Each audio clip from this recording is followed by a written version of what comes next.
Hey, hope you're having a good day. I got some good news. The course is now available. Click the link below to get full access. And if you're new, consider subscribing. Hey guys, congratulations, you've made it yet again. So, congratulations to everybody that went through the first part of the course where I literally broke everything down.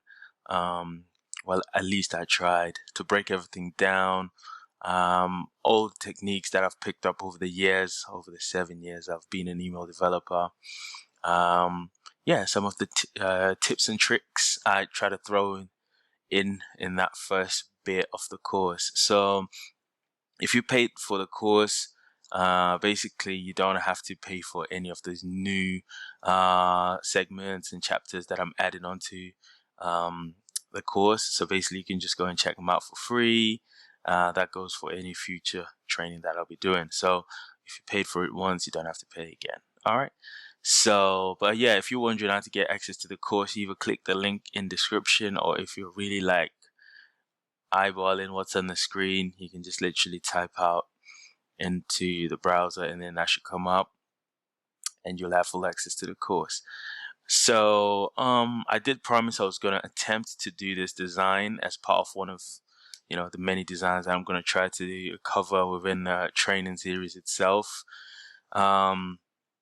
Yeah, so in this kind of like part of the tutorial, I know some of you are coming from YouTube. So yeah, in this part of the tutorial, what I'm trying to break down is, before we go into code, what tends to happen is, as an email developer, you have to look at the design that you've been given. Is the design worthy for you to actually consider to build? Is probably some of the things that you have to ask yourselves the question. Worthy in terms of, is it going to be challenging when it comes to rendering in different email clients such as Gmail or an iPhone or an Outlook? Is there some sort of design technicality that needs to be addressed before we even start coding, so pretty much I like this version. I was having trouble if I do this.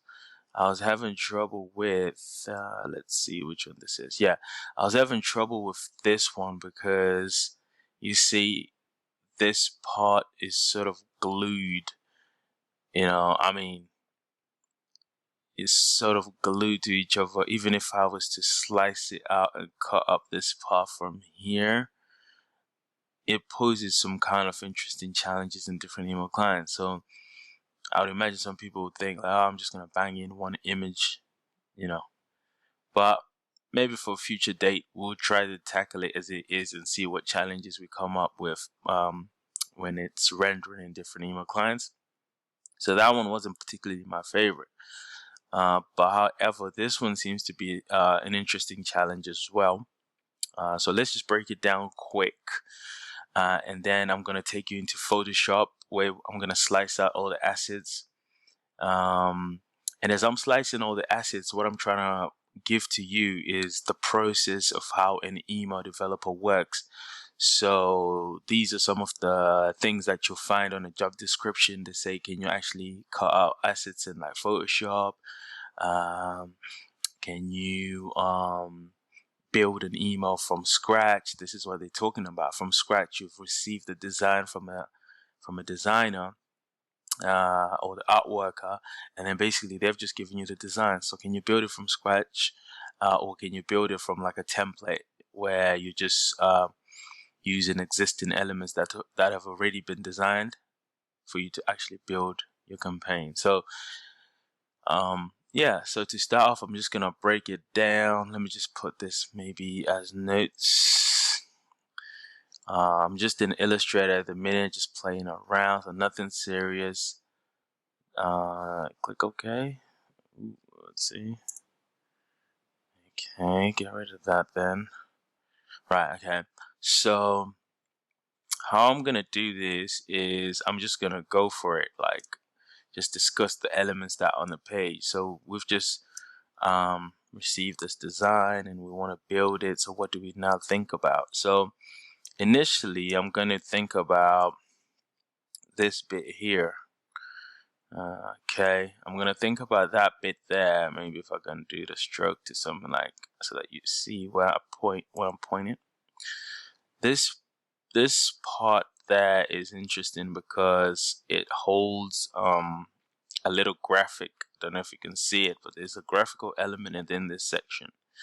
So you would need to consider slicing out that little section. Okay, let me just get rid of this box.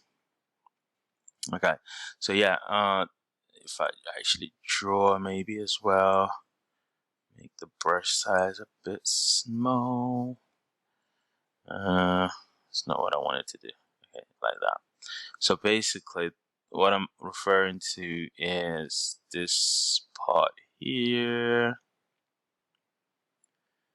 Okay, so that part there, oops, that part there is what I'm referring to as there's a little graphical art going on in there. So you have to think about how am I going to slice that out, okay? All right, so after you've worked that out, the next section to worry about is this section as a whole. This is not really good drawing because it's touching on the other one now. Okay, let me go slow. This one, this one, this one, this one. Okay, so this module there is its own thing, and the one below as well. Let's see, so this one is its own thing. That one is its own thing. And the footer is its own thing. So we've got, so we can say this one is section 1, okay, and this one will be section 2, and this one will be section 3, and this one will be section 4, okay. And so this is how we're kind of looking at the email and breaking down what's what, okay? All right, so let's move away from defining the sections. I know it's a bit messy, but we're gonna do another layer. So now we're saying, okay, so this is a section. What do we notice about the section? Hang on a second. Let me get rid of this one. What do we notice about the sections? What we notice is the section has, if I click on this one, the section has this left side and it's got this right side, okay? So we have to think about what is the distance from here to here, okay? What is this distance? And then we also have to factor in what is the difference from here to say about there, okay? Normally this distance is recorded in pixels. All right, so let's touch on that one for now. Let's turn off this. All right, so what is the distance? So for example, there's a lot of numbers going in onto this design. So if maybe I can just do something like this. Let's forget everything that's happening in the background. I don't get the color. Okay, just do white so that it just gets rid of. Trying to get white color here. Okay, cool. All right. Maybe also get rid of this border. All right. All right. So let me just lock that up because I didn't like how it was looking. So for example, let's just focus in on this section, right? So if I move this to the center a little bit. So we've got this distance and we've got this distance, right? And we know this is the left side and this is the right side, okay, of this module. So now other factors to think about are this here. Okay, and the color has gone to white, so you won't be able to see properly. Let's go some kind of red. So next up is this that I'm thinking about. Okay, see this brown border thing, yeah, that's like you have to factor in like the distance. Like you have to factor in like what is the distance between, let me get the brush tool, make it smaller. What is the distance between here? Okay. So is it going to be like 20 pixels? Could be. Or is it going to be 30 pixels? It could be. Okay, so that's that distance you have to factor in, right? And then you've got this distance, like I said, the left and the right. So let's start with the image. Is this distance, say, let's go into it. Is this distance going to be something like, let's see, bump it up a little bit. Is this going to be like, let's say 250 pixels. Okay, is that distance going to be 250 pixels? Maybe. All right, so if we want to do half and half, then that also means that perhaps this side has to be, see what happens when I zoom out. It's more precise when I zoom in. So this means that this side has to be something like 250 pixels. All right, let's just say that. So this is 250 pixels, this is 250 pixels. We know already that this perhaps probably could be, this could be from here to here. This could be, like we said, 20 pixels. Okay, so now if I zoom out, we got all these numbers factoring in, and like we haven't even factored in this gutter. So let me zoom in what I mean. So what is separating the image on the left and the right copy? There's this divide in the middle. So this gap is what I'm referring to. Like, what is the number there? This looks bigger than 20. So are we gonna say maybe this number is, say, 50 pixels? 50 pixels. All right, something like that. So perhaps it's in the middle. We have 50 pixels, 20 on the outside. This image may be an image like the image here could be make it bigger.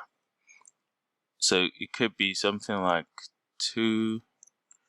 Maybe zoom in so I can write on here. So this image could be something like 250 pixels by 250 pixels. So this would be the width and this would be the height. So it's a 250 by 250, okay, something like that.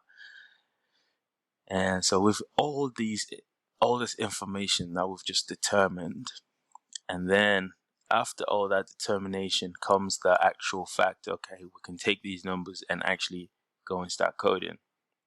All right, so this is just what you as an email developer are doing. You're actually looking at the design and saying to yourself, hang on a minute, like, what are the numbers that I'm dealing with? What is this? And we've only just touched this top part. Okay, so that's why I had to kind of hide the other bits. And again, you don't need Illustrator for this. You can even just sketch it out on a piece of paper, just have your understanding of like, okay, because if you just dive in without knowing what you're actually looking at, then that's a problem. All right, so let's go deep with that analysis. Let me change this to something differential and visible, maybe a bit higher, more noticeable. All right, so this font business, this is definitely an interesting Google font or something like that. What they use in here, see the font. So they're using like an interesting font.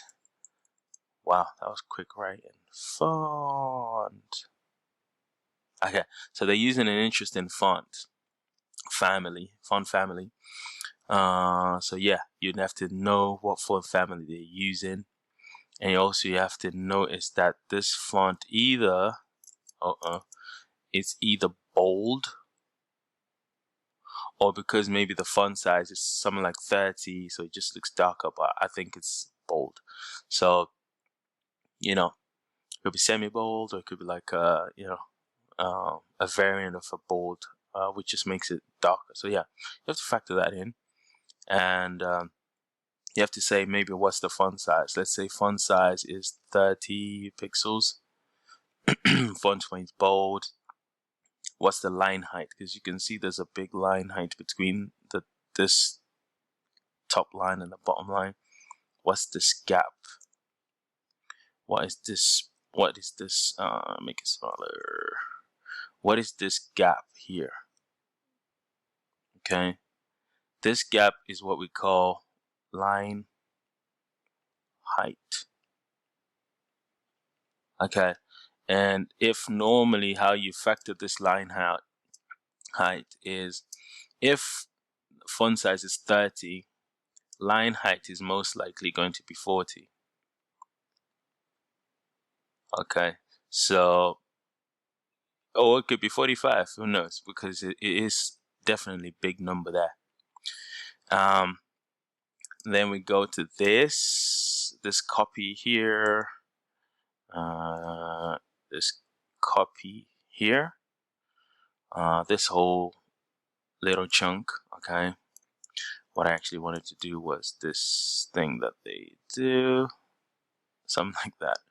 So this copy here, you could say the font family is probably Arial, and you can say the font size is probably something like, because this is smaller than 30 now, so you can say the font size, you can say 18 or 16 pixels, and then you can say the line height, if it's 18, you can make the line height 24 pixels, something like that.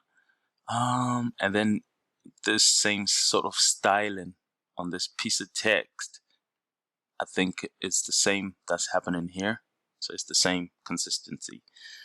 Okay, and also what you have to factor in is look at how the text is, no, what do I want to do?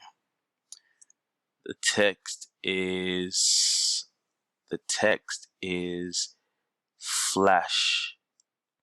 Probably not a good way to do it. It's actually flashing to the left. Okay, nothing is centered, so you have to take that into account. Okay, everything is just flash left, so its text is left aligned. Okay, and that would be like this text. I think text align in your code would be left. Okay, semicolon. So that's how you would deal with that. But I'm gonna get rid of that. Okay, so that's how you deal with that. So you can see what I just wanted to put across to you guys is how you can just tier a design apart as an email developer.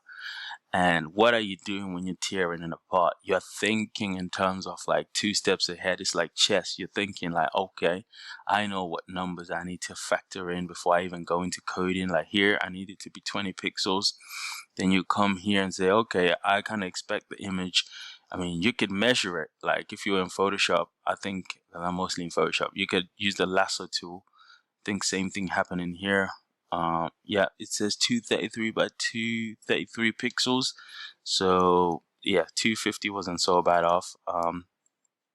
And so basically you can figure out, okay, my image is going to be this big, and the text on the side, I'm going to accommodate it within a cell or a TD, which is like 250 wide. You have to factor in this part. There's this border here, there's this border here. So what's that border doing? Okay, it's 20 pixels. Okay, fair and fine. I'm going to have to factor that in. Then you have to factor in the copy. It's like, oh, the copy looks bold. Okay, what's the font size? Font size 30 pixels. Okay, it could be more, it could be less, but but you're taking all these things into account. Like, oh, the information is flush left, so it's got to be left aligned.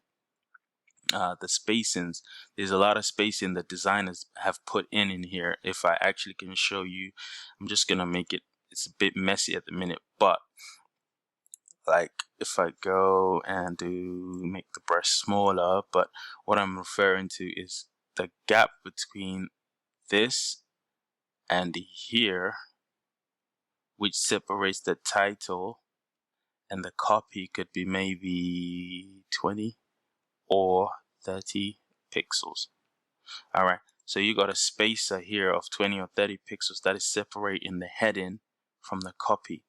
Likewise, you probably have an interest in similar or something along those lines for consistency between here and this one. So here you also have some interesting numbers that is separating that title from the copy. So these are all the numbers you are factoring in. Other numbers you could be thinking about is this gap as well. There's a lot of numbers, so when it comes to, you have to just like think about these things. Let me get the brush. So from here to here, okay, what is this distance? Oh, okay, let's say 20 for consistency, 20 pixels. So if I come out of it, you got 20 this one. Oh, this one looks bigger. So maybe 30. So you got this number, you got that number, okay? And then you got that number. And then there's probably, for consistency, like what's happening here, I expect it to be, wait, let me copy it. Okay, copy. All right, let's see where it's gonna paste. Okay. Right. What I'm trying to say is equally for consistency, the same, if I do this, the same 20 that's happening here is going to be the same that's going to happen here. Okay, so yeah, this little gap here is definitely similar to I know the copy, the text seems like there's a lot of white space here, but I think there would be some kind of like, so if there was more text, or if it wasn't broken into another line here, the text could have carried on going that way basically. And then yeah, there would be that 20 white gap. So what am I saying? Am I trying to make it messy, or am I trying to be confusing? No, I'm saying there's a lot of detail that you have to pay attention to as an email developer, okay? There's loads of information when you see a design. This is your journey to becoming pixel perfect, because once you master how to break down all these numbers and knowing that, okay, I need 50 pixels here, I need 20 here, I need 20 there, this is how you can actually be pixel perfect to match the design that you're supplied with by the designers. So I hope I've broken this down. to a fair extent, so that it's not like I'm trying to. Ooh, what am I trying to do? I'm trying to hide this. Right. So I hope I've broken it down enough so that to a point where you don't feel like I'm trying to make you, bored or whatever, but I'm giving you some kind of interesting insight into like breaking down the whole email. All right. So just before I go, maybe let me spend another 2 minutes just breaking down something interesting. So let's say this part you'd have to take into account, like, oh, you see, this text is flash right. So there's some right align happening there. You have to take that into account. Now, this part, there's no CSS that's going to help you do some wavy stuff like this for your email, right? Not going to happen. So how do you achieve that? You'd need to slice out, let me see. It's 2 ways. You can slice out this as an image, like cut it out like this. And when you cut it out, you have to include this white space. All right, so that it just bleeds into this, I don't want to write a 3, but I mean, it just gels with what's above, like the white background just gels with that. The only thing I also have problem with cutting it up to here is that this sort of background has this kind of arc to it, and this one has a kind of stylistic cut to it. So how I tackle that is, now instead of cutting just this, I would have to now, let me make it big of a distinction. I'd have to cut it from here. This whole thing would be the cut for the image. All right, mind my drawing, but you get the idea. So like, yeah, the top is still the same. And then, yeah, so I'm going in Photoshop, doing my slices, cutting this whole section, including this background color. Okay, as part of the image. Okay, that way I have all these, these grooves and stuff like that that's happening. Okay. And as for something else I wanted to point out is, as for this bit, it's the same sort of process. For this one, is same, but it can be different. You don't have to cut this whole thing as one block. Okay. What you can do is just focus in on this part, get a slice of this image, including this color. Okay, that's part of the image. Make the background color this color, and then make this another row. Okay, when you make this another row, that means you can have 2 tables. So one table holding the text underneath, which is this bit, and then the other part holding all the social icons in here. And then you give this sort of like this table a background color of this, and then you align it center. Okay, so you align it center, and then this just becomes live background. Okay, so that's something that I just wanted to tackle in those 2 minutes that I was saying, but I probably ran over. But yeah, so this was me trying to break down this design. So yeah, definitely head over to the link that you've seen on the screen. It's definitely going to be uploaded there. The full entire email build, and how we break it down and cut out all the assets from Photoshop. I'll be taking you through Photoshop, and all the little nuggets, all the little tips and tricks that I have learned over the last 7 years, I just given to you. And I hope you enjoy this one.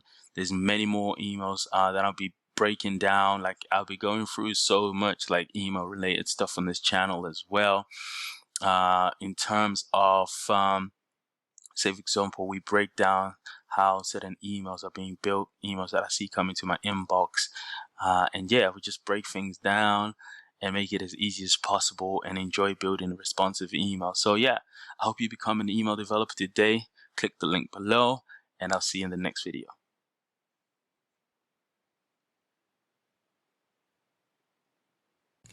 Hey, hope you're having a good day. I got some good news. The course is now available. Click the link below to get full access. And if you're new, consider subscribing.